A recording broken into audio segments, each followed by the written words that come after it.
Welcome back, everybody. This is Cactus, and in the last part we unlocked the junkyard and learned more about the love relationship between Matilda and Erwin. And in this part we're going to talk to Bud. Finally, these guys have been sitting in our home for a very long time, and we don't know what they're doing. Call me your #1 apprentice, Bud. I studied magic at the academy. I heard of the 7 wisdoms of mana, except one died, so now there are only 6. I would sure like to meet them someday. I wonder where they are. Hey, take me on a search for them. You could say please. You know what? I'm inclined to just refuse because you didn't say please. But you know what? I'm not going to, because I know that this is a quest, and I'm determined to show off all the quests, so I'm going to have to do it. So this quest has multiple parts to it. You need to take Bud to see the 7 wisdoms. However, at the moment, we only know of 3. There's Gaius, the Earth, in the Luon Highway. There's Rossetti, the King of Resetting, in the jungle. And there's Tote, the Turtle, in Lake Kilma. So I'm going to be going around, collecting all of the wisdoms, and I'll just cut ahead to what they say when we get there with Bud in our party.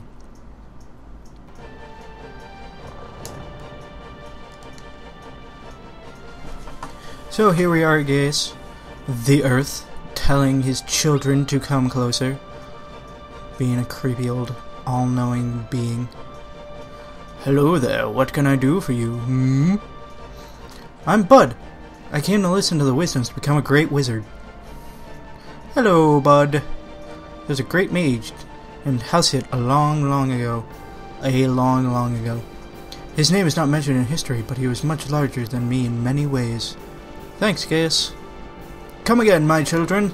No, thank you. This is the last time we ever really need to see your face, so I think I will pass. Now with that, we are going to head off to the jungle for some fun and games, because it's got everything we want, and we only have to say its name to talk to Rossetti.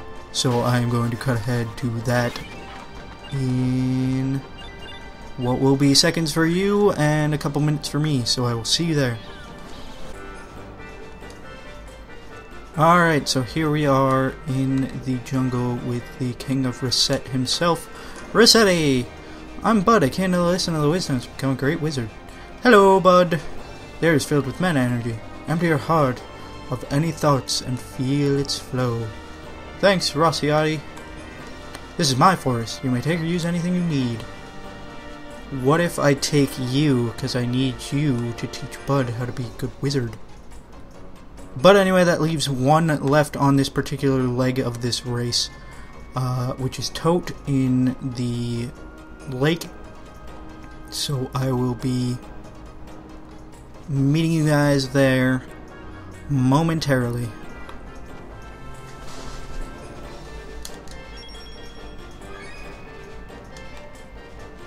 So here we are back in the lake with Tote, gazing at the lake. Hey, it's Tote! Hey, Tote. I'm Bud, I can't we've already heard this all before. Hello, youngin'. You don't need... He's suddenly got a very young voice. You don't need to listen to wisdoms to become a great mage. The grass, water, rocks, and wind, listen to what they have to say. Listening to earth, wind, and fire. And then he gives us some useless babble that we're supposed to take to heart, but we don't. So that is all we can do for this quest right now, and I should have started a different quest, because the quest I'm going to go start right now will actually... Sorry, that was a burp. Will actually take us back to the lake. So I'm going to once again cut ahead to the junkyard, because that is where our next quest will take us, and I will see you there in a few seconds. And we have mastered our special technique, Sparkling Rampage. I actually was not expecting that to happen as quickly as it did, but that means that we have unlocked our massive, major special technique, and we are going to start learning a different one, which is Spike Strike, which is Whirl, if I can find it, Whirl, Slide, and Moonsault. Now this one, unfortunately... Did I already pass Slide? I think I did. Slide, Slide, Slide. Nope, there it is. This one requires 3. Now, it's even more tricky than the last one because I'm never sure like what combination I should be using. But you'll learn it eventually. And I will be sure to show off Sparkling Rampage in my next battle. Well, major battle, which will be coming up real soon. And while I've got you here, and since we're at the end of Lake Kilma anyway, I might as well just keep going with the commentary. So we're going to head to the junkyard like I said we were going to, and we're going to come across a very familiar face. He will become a staple, like potatoes to Irish, or staples to paper, in navigating certain zones. And his name is the Psychokinesis Guy. Hello, Psychokinesis Guy. To Bomb's Laboratory, where we will meet Professor Bomb. I'm Professor Bomb. Thank you, Professor Bomb. Once I made a golem out of this trash, but you know what? It ran away. When I think of all the bad things he must be doing out there, it makes me cry. I guess I'm a little naive sometimes. And then he farts and makes a sweat stain, or sweat thing. I named it Pavlov, you see. And if you could find him somehow, I'd be so happy. I'll find him. Oh! Thank you. Professor Bomb's lab.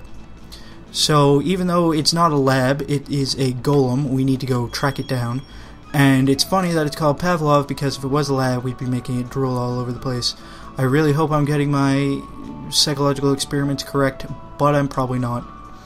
So, even though we didn't really need to teleport, because his lab isn't really that far from the entrance, we still did it anyway, and now we need to head over to the lake. Now, this is one of those quests where, if you talk to the fortune teller, she'll tell you right where the golem is. Now, unfortunately, when I was a kid, I didn't have Lake Kilma. For whatever reason, I never got it. So when she told me that the dog was by the lake, I was trying furiously to figure out what the hell lake she was even talking about. And you'll actually find out he's not very far away. He is right there. Look, it's Pavlov. Hi, Pavlov. Ha, ha, ha, ha, ha, ha, ha. And before we move on, we should probably set Sparkling Rampage, because I told you I was going to use it, and by golly, I'm going to use it.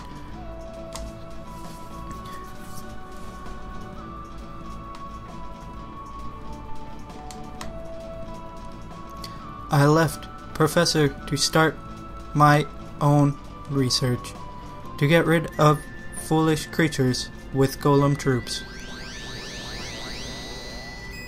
And we don't even get super awesome battle music. We just have to fight this super awesome robot. He can be a little difficult to deal with sometimes, but ultimately he's not that hard, and frickin' Bud is just going to screw with my shit by using magic, which is mostly ineffective, defective, disaffective, English language, very complicated. How does it work? I don't know. And I'm trying my hardest to get him to use... God damn it, Bud! You piece of shit. Oh well, that's Sparkling Rampage. It's pretty easy to hit people with, because it's a lot easier if you don't have a stupid kid ruining your momentum. But as you can see, it covers a pretty large swath, and it's not visually appealing in any way, other than you turn into, you know, this sparkling fairy guy. And its description is actually like, uses fairy might to smite your foes, which I thought was adorable. Buddy's dead now, and Bud is a twerp, and I'm probably going to get rid of him pretty soon. In like, the way Mafia people get rid of people. Take over the world? Fiddlesticks. Now he spins his head around and flies away. Probably the greatest superpower next to farting yourself a couple feet in front of where you were. And that quick and easy quest was Professor Bomb's lab.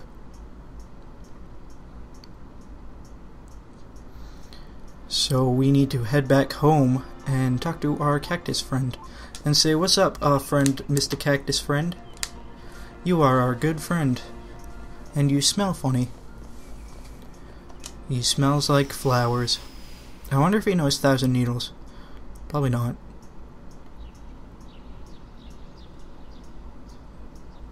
Actually, no. I had a thought, but then I thought it'd probably be best if I didn't say that thought. So Bud's gonna run back off into our home. I don't know why he couldn't just stay with us in our home. It doesn't make sense. I'm sure there's a reasoning for it. Other than that, it's just written in the game's code. But we're gonna want to talk to our cactus like we said.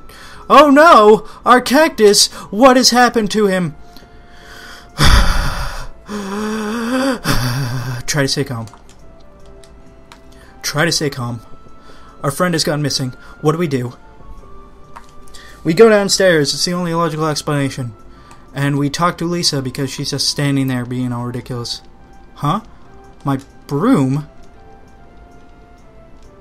What about your broom, lassie? What about your... Whoa! How did she do that? Her broom is gone. Daddy's broom. Daddy's broom is gone. And then Bud, being the younger brother that he is, tries to emulate his sister and fly off. How could I lose a big broom like that? Come on, Lisa. That broom is a memento of Dad. Oh my goodness, our cactus. I didn't know that he could walk. Or leave his teapot. Then he scurries back upstairs. The cactus walks. The cactus walks! I feel like that's similar to a quote from a movie or a different game.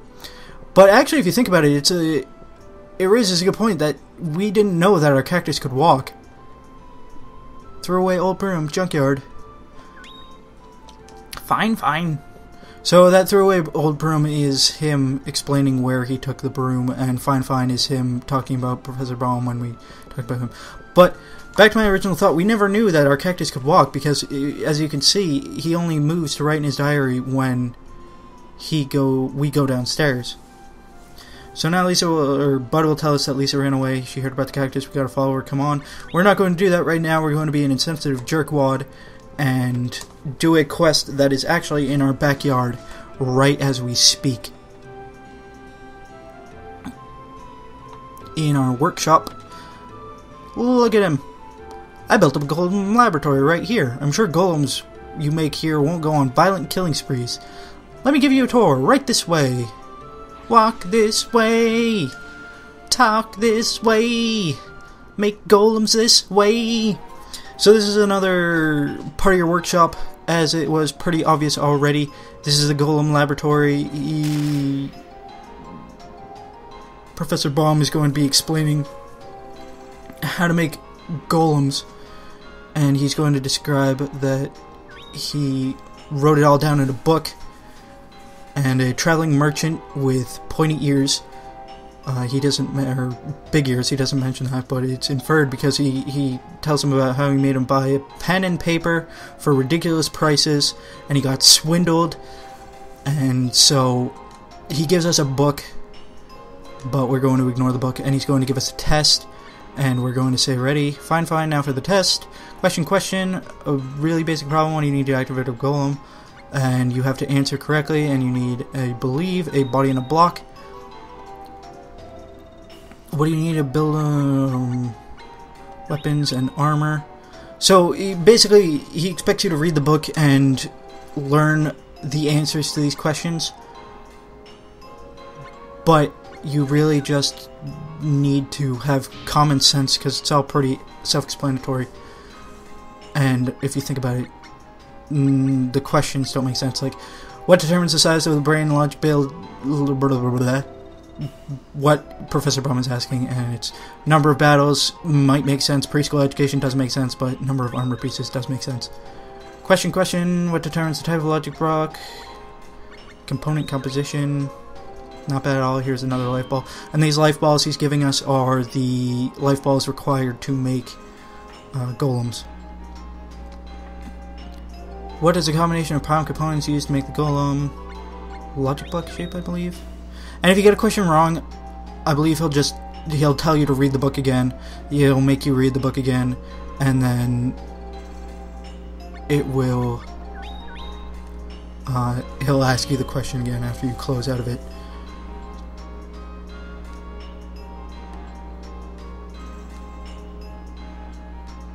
What determines the defense power? Number of armor pieces. Oh, I got it wrong. Don't read. Armor is defense power. I think that's like one question I always end up getting wrong for whatever reason. I have it ingrained in my brain that that's the right answer. What determines the malfunction rate? How malfunctions? How armor? Number of armor used. Vertical axis, horizontal. Distance to the enemy. Oh my, you've passed.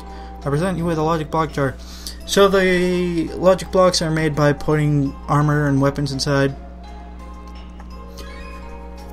And you use those logic blocks to build your golem. And he's going to explain everything I'm about to say. And the logic blocks you can put in your golem and it will alter how your golem acts and the abilities it can do.